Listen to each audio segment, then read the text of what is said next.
ওকে, আসসালামু আলাইকুম রহমতুল্লাহ। সবাই ভালো আছো আশা করি। আছি আলহামদুলিল্লাহ, আমিও ভালো আছি।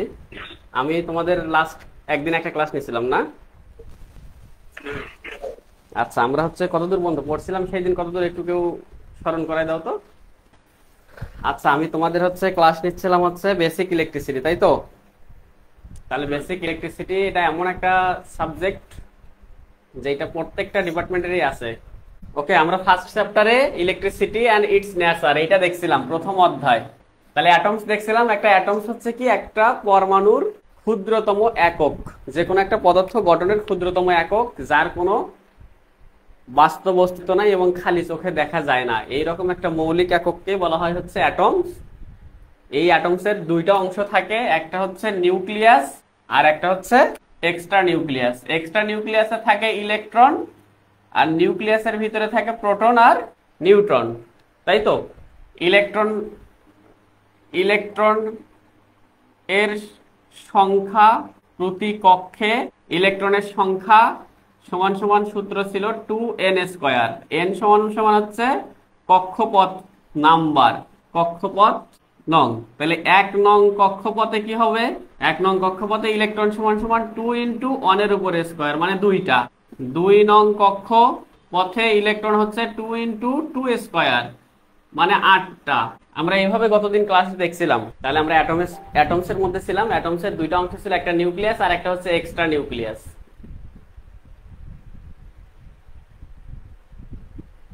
একটা নিউক্লিয়াস আর একটা এক্সট্রা নিউক্লিয়াস। নিউক্লিয়াসের ভিতরে ছিল প্রোটন আর নিউট্রন, আর বাহিরে ছিল ইলেকট্রন। আর বাহিরে ইলেকট্রনগুলো কিভাবে থাকে? বিভিন্ন কক্ষপথে ঘূর্ণায়মান অবস্থায় থাকে, এবং প্রত্যেক কক্ষে কয়টা করে ইলেকট্রন থাকে তা নির্ণয়ের সূত্র 2n²।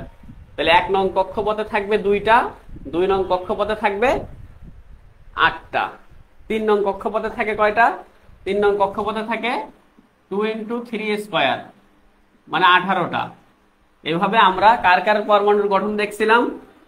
অ্যালুমিনিয়াম 13 আর কপার 29। এই দুইটার আমরা গতদিন ইলেকট্রন বিন্যাস দেখছিলাম এবং বলছিলাম রচনামূলক প্রশ্নে এই দুইটা প্রশ্নই আসে বারবার। ঠিক আছে? যদি এখান থেকে প্রশ্ন আসে তাহলে এটাই আসবে। আর অতি সংক্ষিপ্ত প্রশ্নে আসে অ্যাটম কি। তাহলে একটা অ্যাটম কি, পরমাণু কি, সেটা সংজ্ঞা আমরা পড়ছি। তারপরে বলবে যে একটা পরমাণুর মূল কণিকাগুলো কি কি, অতি সংক্ষিপ্ত প্রশ্ন। তাহলে পরমাণুর মূল কণিকাগুলো কি কি? ইলেকট্রন, প্রোটন এবং নিউট্রন। প্রোটন এবং নিউট্রন থাকে নিউক্লিয়াসের মধ্যে, আর ইলেকট্রন থাকে বাহিরের কক্ষপথে। তাহলে আমরা অ্যালুমিনিয়াম আর কপারের ইলেকট্রন বিন্যাস দেখছিলাম। অতি সংক্ষিপ্ত প্রশ্ন যদি আসে কি যে অ্যাটম কি, তাহলে আশা করি পারবা। অ্যাটমের মূল কণিকাগুলো কি কি? Electron, proton, neutron. যদি বলে যে পরমাণুর মূল কণিকাগুলোর চার্জ কি ধরনের, ইলেকট্রনের চার্জ নেগেটিভ, প্রোটনের চার্জ কি ধরনের, পজিটিভ, আর নিউট্রনের কোনো চার্জ নাই, নিউট্রনের চার্জ 0, তাই তো? এই অবস্থা। যদি অতি সংক্ষিপ্ত প্রশ্ন আসে তাহলে তোমাদের পারা উচিত। হ্যাঁ, এখন আসো তোমরা চার্জ সম্পর্কে একটু জানি। আমরা চার্জ সম্পর্কে একটু যদি আমরা জানি, তাহলে চার্জ কি জিনিস? চার্জকে দুই ভাবে ডেফিনিশন করা যায়। চার্জকে কিউ দ্বারা প্রকাশ করা হয়। চার্জকে প্রকাশ করা হয় কিউ দ্বারা। কিউটা পরমাণুর যে মৌলিক কণিকাগুলো আছে, ইলেকট্রন নেগেটিভ চার্জ ধর্মী, আর প্রোটন পজিটিভ চার্জ ধর্মী। তাহলে এই যে ইলেকট্রন এবং প্রোটন, পরমাণুর যে মূল কণিকা, তাদের যে চার্জ, সেই চার্জকেও আমরা চার্জ বলতে পারি। যে পরমাণুর মূল কণিকার ধর্ম, সেটাই চার্জ। তার একক কি? একক কুলম্ব। কুলম্ব, সি দ্বারা প্রকাশ করা হয়। তারপরে যদি আমরা আসি একটু কারেন্ট কি জিনিস? কারেন্টকে আই দ্বারা প্রকাশ করা হয়। কারেন্টটাকে বলা হয় বিদ্যুৎ অথবা ইলেকট্রিসিটি। বিদ্যুৎ অথবা ইলেকট্রিসিটি অথবা কারেন্ট, যে কোনোটা বলুক না কেন, সংজ্ঞা একটাই। সেটা কি? চার্জ প্রবাহের হারকে বিদ্যুৎ বলা হয় বা ইলেকট্রিসিটি বলে। তাহলে কি প্রবাহের হার? চার্জ প্রবাহের হার। তাহলে আই সমান সমান কি হবে? Q divided by T. I সমান সমান কিউ ডিভাইডেড বাই টি। কিউটা চার্জ প্রবাহের হার। প্রবাহের হার মানে সময় দ্বারা ভাগ। তাহলে এখন দেখো চার্জ কত ধরনের থাকে? চার্জ দুই ধরনের। ইলেকট্রনের চার্জ নেগেটিভ, আর প্রোটনের চার্জ পজিটিভ। ইলেকট্রনের চার্জ এগুলো কি চলতে পারে বা এটাকে মুভেবল বলা যায়, মুভেবল। আর প্রোটন কি, প্রোটন হচ্ছে নিউক্লিয়াসের মধ্যে থাকে, এটা শক্তিশালী বন্ধনে আবদ্ধ থাকে, তাই এটা হচ্ছে স্থির। এ কখনো কি করতে পারে না, চলতে পারে না। একটা পরমাণুর প্রোটন চলাফেরা করে না, চলাফেরা করে হচ্ছে কোনগুলা, বাহিরের ইলেকট্রনগুলা। ইলেকট্রনগুলোকে যদি প্রেসার দেওয়া হয় তাহলে সে বাহিরের কক্ষ থেকে সরে যাবে, এক জায়গা থেকে আরেক জায়গায় যেতে পারে। তাহলে চার্জ গুলো দুই ধরনের, একটা নেগেটিভ চার্জ, একটা পজিটিভ চার্জ। কোন চার্জটা মুভ করতে পারে, নেগেটিভ চার্জটা মুভ করতে পারে। তাহলে এই যে আমরা বলতেছি চার্জ প্রবাহের হার, এখন চার্জে কোন চার্জ প্রবাহিত হয়, ইলেকট্রনের চার্জ এইটা প্রবাহিত হতে পারে, কারণ প্রোটনের চার্জ তো কোনো প্রবাহিত হতে পারে না। সেই জন্য আমরা সরাসরি বইয়ে কি লেখা, ইলেকট্রন প্রবাহের হারকে কারেন্ট বলা হয় বইয়ে, সেই জন্য লেখা ইলেকট্রনের প্রবাহকে বিদ্যুৎ বলা হয়। কিন্তু আসলে অরিজিনাল সংজ্ঞা হচ্ছে এটা, যে চার্জ প্রবাহের হারকে ইলেকট্রিসিটি বা বিদ্যুৎ বলা হয়। কিন্তু চার্জের মধ্যে কোন ধরনের চার্জ প্রবাহিত হতে পারে, ইলেকট্রনের চার্জ। সেই জন্য সরাসরি এই কথাও বলা হয় যে ইলেকট্রন প্রবাহকেই বলা হয় বিদ্যুৎ। ঠিক আছে, তাহলে এইখান থেকে দেখো আমরা চার্জের আরো একটা সংজ্ঞা নিয়ে আসতে পারি। এইখান থেকে কিভাবে, এইখান থেকে কিউ সমান সমান আই ইন্টু টি, তাহলে এখান থেকে আমরা যদি এটা লিখি যে কিউ সমান সমান আই ইন্টু টি, আইটা হচ্ছে তড়িৎ প্রবাহ বা কারেন্ট, এটা হচ্ছে কারেন্ট, আর টি হচ্ছে সময়। তাহলে চার্জের আমরা এইভাবে সংজ্ঞা দিতে পারি যে চার্জ হচ্ছে কোনো একটা পরিবাহীর মধ্য দিয়ে নির্দিষ্ট সময় যে পরিমাণ ইলেকট্রন প্রবাহিত হয় তাকেই চার্জ বলা হয়।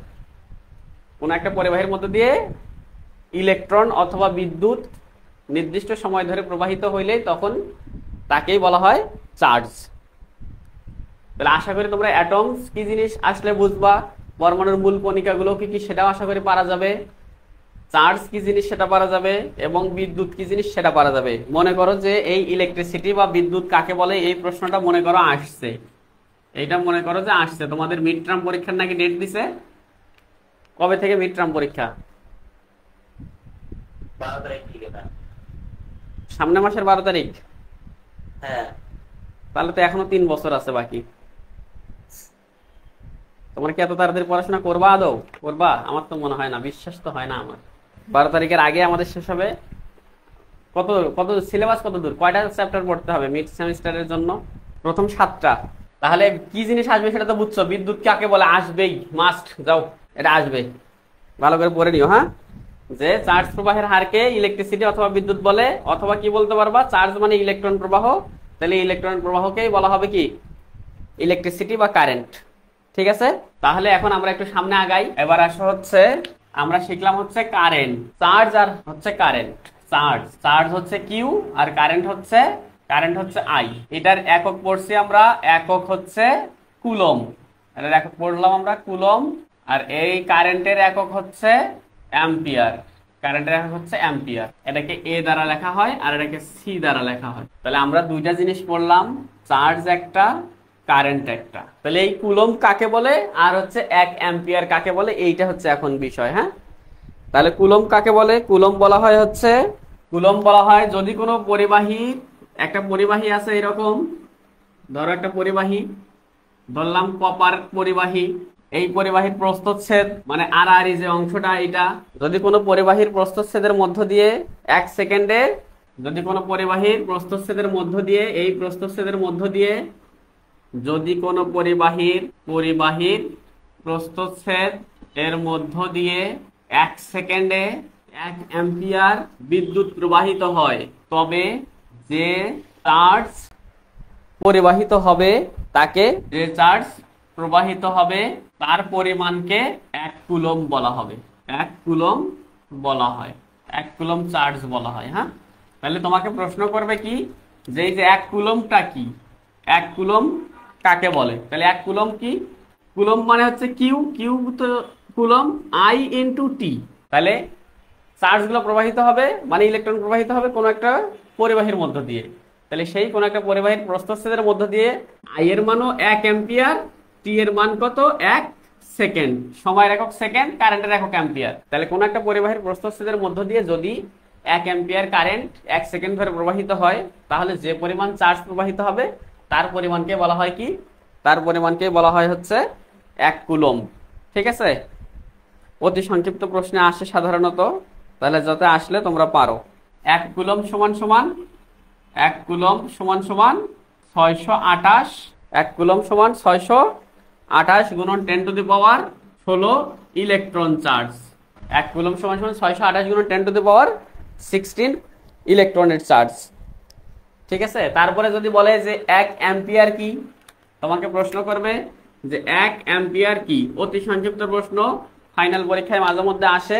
1 অ্যাম্পিয়ার কি? যদি সিলভার নাইট্রেট দ্রবণে, যদি সিলভার নাইট্রেট দ্রবণে 1 অ্যাম্পিয়ার কারেন্ট যদি সিলভার নাইট্রেট দ্রবণের মধ্য দিয়ে বিদ্যুৎ প্রবাহিত করা হয়, বিদ্যুৎ প্রবাহ করলে প্রতি সেকেন্ডে 0.0011118 গ্রাম সিলভার জমা হতে যে পরিমাণ কারেন্টের প্রয়োজন হয় তাকে 1 আন্তর্জাতিক অ্যাম্পিয়ার বলে। তাহলে 1 অ্যাম্পিয়ার বলে কি? যদি কোনো একটা সিলভার নাইট্রেট দ্রবণের মধ্যে কারেন্ট প্রবাহ করানো হবে, একটা সিলভার নাইট্রেট দ্রবণ থাকবে, তার মধ্যে কারেন্ট প্রবাহ করা হবে, সিলভার নাইট্রেট দ্রবণ, তার মধ্যে যদি কারেন্ট প্রবাহ করা হয়, তাহলে প্রতি সেকেন্ডে 0.00118 গ্রাম সিলভার বা রূপা, সিলভারটাই হচ্ছে কি?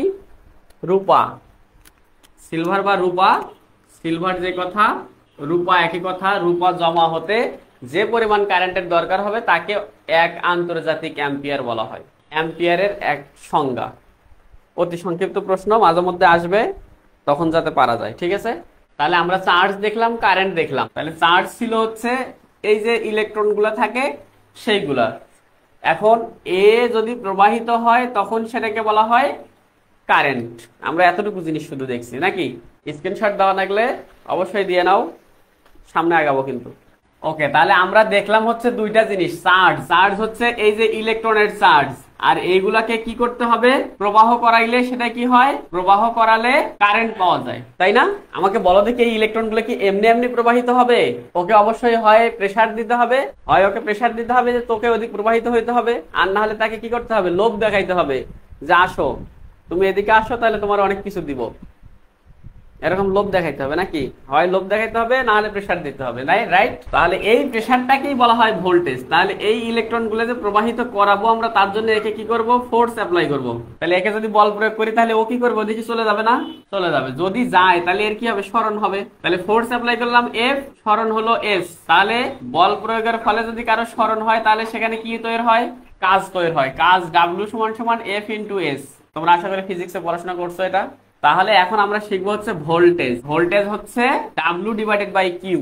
ডাব্লিউটা হচ্ছে ওই যে চার্জকে সরানোর জন্য কৃত কাজ, চার্জকে সরাতে কৃত কাজ, এটা হচ্ছে কাজ। আর হচ্ছে কাকে সরাইতে গিয়ে এই কাজ হয়েছে? চার্জকে। তাহলে পরে একক চার্জের জন্য কৃত কাজ, সেটা হচ্ছে ভোল্টেজ। এর একক তাহলে কি হবে? কাজের একক হচ্ছে জুল আর চার্জের একক হচ্ছে কুলম্ব। তাহলে জুল পার কুলম্ব অথবা কি ভোল্ট। ভোল্টেজের একক হচ্ছে ভোল্ট। ঠিক আছে, এবার আসা হচ্ছে পটেনশিয়াল ডিফারেন্স। পটেনশিয়াল ডিফারেন্স বা বিভব পার্থক্য। বিভব পার্থক্য, তাহলে বিভব পার্থক্য এইটা কি জিনিস? দুইটি চার্জিত বস্তুর বিভব পার্থক্য। দুইটি চার্জিত বস্তুর বিভবের পার্থক্য। দুইটা চার্জিত বস্তুর বিভবের পার্থক্যকে বলা হয় পটেনশিয়াল ডিফারেন্স। পটেনশিয়াল ডিফারেন্স অথবা বৈদ্যুতিক চাপ, চাপকেই বলা হয় ভোল্টেজ। তাহলে এই যে বিদ্যুৎ যে প্রবাহিত হচ্ছে, ইলেকট্রন প্রবাহ হচ্ছে মানে বিদ্যুৎ প্রবাহিত হচ্ছে, এই বিদ্যুৎ প্রবাহের জন্য যে চাপ প্রয়োগ করতেছি তাকেই আমরা বলতেছি হচ্ছে ভোল্টেজ। ঠিক আছে, আর এখানে যেহেতু চার্জ আছে, এইদিকে চার্জ নাই, তাহলে এর একটা ভোল্টেজ থাকবে, এইদিকে আরেক ধরনের ভোল্টেজ থাকবে। এই দুই ভোল্টেজের পার্থক্য, এটাকে বলা হয় বিভব পার্থক্য। সেটা হচ্ছে বিভব পার্থক্য বা পটেনশিয়াল ডিফারেন্স। তার মানে দুইজনের মধ্যে যা বিয়োগফল হবে সেটা হচ্ছে বিভব পার্থক্য। কথা বুঝছো? এখন দেখো, আমরা যদি কোনো কিছুর মধ্যে দিয়ে কারেন্ট প্রবাহ করাই তাহলে কি কি ধরনের ফল পাবো বলো তো দেখি? বিদ্যুৎ প্রবাহের জন্য কি কি আমরা ফল পাই? বিদ্যুৎ প্রবাহ থেকে আমরা কি লাইট, আলো পাচ্ছি না, ফ্যানের বাতাস পাচ্ছি না। তাহলে বিভব পার্থক্য কি বুঝছো তো নাকি? এইগুলা অতি সংক্ষিপ্ত প্রশ্নে আসে। আর রচনামূলক প্রশ্নে আসবে কি? রচনামূলক প্রশ্নে আসলে ওই যে কপারের অথবা অ্যালুমিনিয়ামের ইলেকট্রন বিন্যাস দেখাইতে বলবে। এখন বিদ্যুৎ প্রবাহের ফলে প্রতিক্রিয়া আসো। বিদ্যুৎ প্রবাহের প্রতিক্রিয়া। বিদ্যুৎ প্রবাহের ফলে প্রতিক্রিয়া হয় কয়েক ধরনের, যেটা আমাদের সাধারণত লাগবে। এক হচ্ছে তাপীয় ফল পাবো আমরা, প্রতিক্রিয়া বা ফল, তাপীয় ফল। একটা হচ্ছে তাপীয় ফল। সাপোজ আমরা এই যে বিদ্যুৎ প্রবাহ করতেছি, লাইট জ্বালাচ্ছি, বিশেষ করে শীতের দিনে আমরা লাল বাল্বগুলো জ্বালাই না, অথবা ইন্ডাকশন হিটার বা অন্য কিছু জ্বালাই, তাহলে বিদ্যুৎ প্রবাহের মাধ্যমে সেটা তাপ আকারে বের হয়ে যাচ্ছে, এটা হচ্ছে তাপীয় ফল। দুই হচ্ছে কি? দুই হচ্ছে চৌম্বকীয় ফল, চৌম্বকীয় ফল। তিন হচ্ছে কি? রাসায়নিক ফল, রাসায়নিক প্রতিক্রিয়া। প্রতিক্রিয়া বা ফল যা প্রশ্ন দেওয়া থাকবে সেটা দিয়ে দিবা, রাসায়নিক প্রতিক্রিয়া। তাহলে তাপীয় ফল হচ্ছে কি ধরনের? আমরা বিদ্যুৎ প্রবাহের মাধ্যমে বিদ্যুৎ শক্তিকে তাপ শক্তিতে কনভার্ট করি। তাহলে চৌম্বকীয় ফলাফল কি? চৌম্বকীয় ফলাফল, চৌম্বকীয় ফলাফল হচ্ছে যখন কোনো একটা পরিবাহীর মধ্য দিয়ে কারেন্ট যাবে, যাওয়ার ফলে সেখানে কি হয়? তার চারপাশে চৌম্বক ক্ষেত্র সৃষ্টি হয়, তার চারপাশে চৌম্বক ক্ষেত্র সৃষ্টি হয়। এখন যদি পরিবাহীটা এরকম পেঁচানো থাকে, তার মধ্য দিয়ে যদি কারেন্ট যায়, তখন এখানে চৌম্বক তৈরি হয় এইভাবে। তোমরা যে ম্যাগনেট দেখছো না, ম্যাগনেট, এই ম্যাগনেট তৈরি হয়। যদি একটা পরিবাহীর মধ্যে দিয়ে কারেন্ট প্রবাহিত করা হয়, তখন সেখানে ম্যাগনেট তৈরি হয়। তাহলে এই ম্যাগনেট মানেই তো চৌম্বক নাকি? এই চৌম্বকীয় ফলাফল সেইটা। চৌম্বকীয় ফলাফল থেকে আমরা কি পাই? এই সাপোজ মোটর জেনারেটর গুলা ঘুরে না, মোটর জেনারেটরের মধ্যে এরকম অনেকগুলো কয়েল পেঁচানো থাকে, তার মধ্যে দিয়ে যখন কারেন্ট যায় তখন সেখানে ভোল্টেজ ইনডিউসড হয়, ভোল্টেজ উৎপন্ন হয়, সেইটা হচ্ছে চৌম্বকীয় ফল। অর্থাৎ জেনারেটর, মোটর ইত্যাদিতে আমরা এই চৌম্বকীয় ফলটা দেখতে পাই। তারপরে কি? রাসায়নিক প্রতিক্রিয়া। রাসায়নিক প্রতিক্রিয়াটা কি হবে? রাসায়নিক প্রতিক্রিয়া কোনো একটা দ্রবণের মধ্যে যদি বিদ্যুৎ প্রবাহিত করা হয়, কোনো একটা দ্রবণের মধ্যে যদি বিদ্যুৎ প্রবাহিত করা হয়, তখন সেইখানে রাসায়নিক বিক্রিয়া হয়। রাসায়নিক বিক্রিয়ার মাধ্যমে আমরা অনেক কিছু পাই। এটাই হচ্ছে বিদ্যুৎ প্রবাহের রাসায়নিক প্রতিক্রিয়া। সাপোজ ধরো H2O, পানি, পানির মধ্যে কি চালু করলা? বিদ্যুৎ চালু দিলা, হ্যাঁ, বিদ্যুৎ প্রবাহ করলা, একটা পানির মধ্যে বিদ্যুৎ প্রবাহিত করলা। যদি বিদ্যুৎ প্রবাহিত করো তাহলে কি হবে বলো তো দেখি? এই পানিটা ভেঙে কিসে কিসে পরিণত হবে? পানিটা ভেঙে হাইড্রোজেন এবং অক্সিজেনে পরিণত হবে, তাই না? সাপোজ এই একটা এরকম কি নিলা, একটা এরকম পাত্র নিলা, এর মধ্যে পানি রাখলা, পানি রেখে এর মধ্যে দুইটা ইলেকট্রোড দিবা। তোমরা যে পানি গরম করো সেখানের মতো, একটা হচ্ছে অ্যানোড আর একটা হচ্ছে ক্যাথোড। এখন এইখানে যদি আমরা বিদ্যুৎ প্রবাহিত চালাই দেই, এখানে যদি আমরা কারেন্ট সাপ্লাই দেই, তাহলে এদিক থেকে কারেন্ট প্রবাহিত হবে। কারেন্ট প্রবাহিত হয়ে এই পানিটা ভেঙে দুই ধরনের জিনিস তৈরি করবে, একটা হচ্ছে হাইড্রোজেন গ্যাস তৈরি করবে, আর একটা হচ্ছে অক্সিজেন গ্যাস তৈরি করবে। ঠিক আছে? এই হচ্ছে বিদ্যুৎ প্রবাহের ফলাফল বা প্রতিক্রিয়া। এখন বিদ্যুৎটা প্রবাহিত হয় কিভাবে সেইটা একটু দেখি। যদি আমরা যদি একটু সেইটা দেখি, এই একটা ব্যাটারি আর এই একটা লোড। ব্যাটারির এদিকে হচ্ছে প্লাস, এদিকে হচ্ছে মাইনাস। এটা প্লাস, বড় মাথাটা হয় প্লাস আর ছোট মাথাটা হয় মাইনাস। তাহলে বড় মাইনাসটা এদিকে কি আছে? ইলেকট্রন আছে। আর ওইদিকে প্লাস মানে কি আছে? ইলেকট্রনের ঘাটতি আছে। ইলেকট্রনের ঘাটতি মানে মাইনাসটা হচ্ছে ইলেকট্রনের চার্জ, তাহলে এদিকে ইলেকট্রন আছে। তাহলে আমাকে বলো কারেন্ট কোন দিকে প্রবাহিত হবে বলো তো দেখি? এইখানে বোর্ডের দিকে, আমার এদিকে উত্তর দাও, ডান দিকে যাবে নাকি বাম দিকে যাবে? ডান দিকে যাবে কারেন্ট, তুমি বললা। আর কেউ কোনো দ্বিমত আছে বলো? আর কারো কোনো দ্বিমত আছে? তাহলে একজন বলছে যে কারেন্ট এদিক থেকে এদিকে যাবে, তাই না? কারেন্ট এদিক থেকে এদিকে আসবে, কারেন্ট এই প্লাস থেকে বের হয়ে মাইনাসে এসে ঢুকবে, কারেন্ট এইটা বলছে একজন, তাই তো? মাইনাস থেকে বের হয়ে প্লাসের দিকে আসবে নাকি? তাহলে দুইটাই হয়েছে। এর বাইরে কি কারো কারো মতামত আছে? দুইজন দুইটা বলছে, যে কোনো একটা না একটা তো খাটবে নাকি? এর বাইরে তো আর কোনো অপশন নাই। তোমরা ভালো বুদ্ধিমান। আসো দেখি আমরা। আচ্ছা আমাকে বলো তো দেখি, কারেন্টের সংজ্ঞায় কি পড়ছিলাম আমরা? কারেন্ট প্রবাহকে কারেন্ট বলা হয়, বিদ্যুৎ প্রবাহকে কারেন্ট বলা হয়, নাকি চার্জ প্রবাহের হারকে কারেন্ট বলা হয়? চার্জ প্রবাহের হারকে কারেন্ট বলা হয় না? চার্জের মধ্যে প্রবাহিত হয় হচ্ছে ইলেকট্রন। আবার ভালো করে শুনো, ইলেকট্রন প্রবাহকে বলা হয় কারেন্ট, নাকি? তাহলে আমি তোমাকে বললাম যে ইলেকট্রন থাকে কোথায়? মাইনাসে ইলেকট্রন থাকে, মাইনাস, হ্যাঁ, এই মাইনাস মানে ইলেকট্রন। তাহলে ইলেকট্রন গুলো কোন দিক দিয়ে প্রবাহিত হবে বলো? এই লালটা নাকি কালাটা? ইলেকট্রন গুলো এইখান থেকে এদিক দিয়ে প্রবাহিত হবে না? ইলেকট্রন আছে মাইনাসে, তাহলে মাইনাসের দিক থেকে ইলেকট্রন গুলো এদিক দিয়ে ঘুরে এই যে প্লাসের দিকে আসবে, তাই তো? তাহলে কারেন্টের দিক কোন দিকে হওয়ার কথা ছিল? মাইনাস থেকে প্লাসের দিকে। তাহলে ইলেকট্রনীয় তথ্য অনুসারে কারেন্টের দিক কোন দিকে? মাইনাস হতে প্লাসের দিকে, ব্যাটারির মাইনাস হইতে প্লাসের দিকে। ঠিক আছে? তার মানে সংজ্ঞা অনুসারে কি হচ্ছে? সংজ্ঞা অনুসারে ব্যাটারির মাইনাস থেকে কারেন্ট বের হয়ে প্লাসের দিকে প্রবেশ করবে। এটাই তো সত্য নাকি? সংজ্ঞা তো তাই বলছে, তাই না? কিন্তু প্রচলিত কথা, তোমরা কি এই কথা শুনছো কেউ?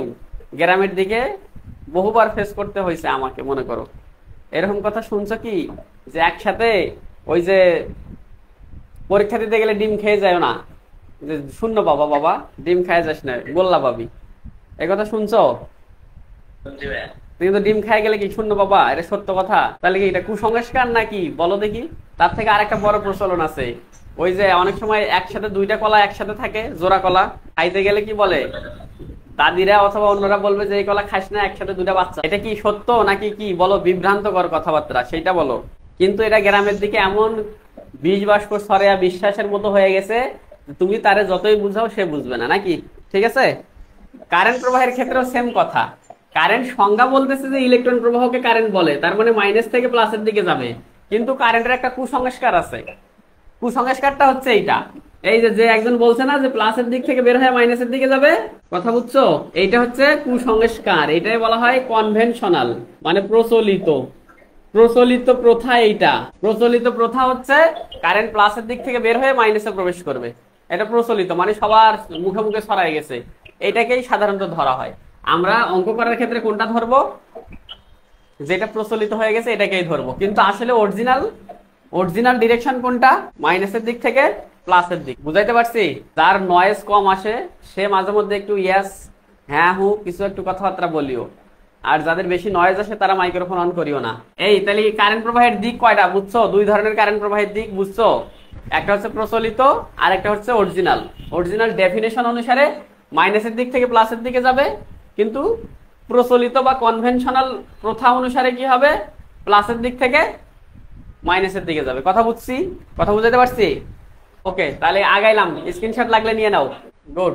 এই তো, তোমার ডিস্টার্ব নাই, তুমি মাঝে মধ্যে কথা বলবা। আর যাদের মাইক্রোফোনে নানান ধরনের নয়েজ আসে, সাউন্ড আসে, তারা কথা বলিও না। তাহলে 1 নাম্বার চ্যাপ্টার আমাদের শেষ।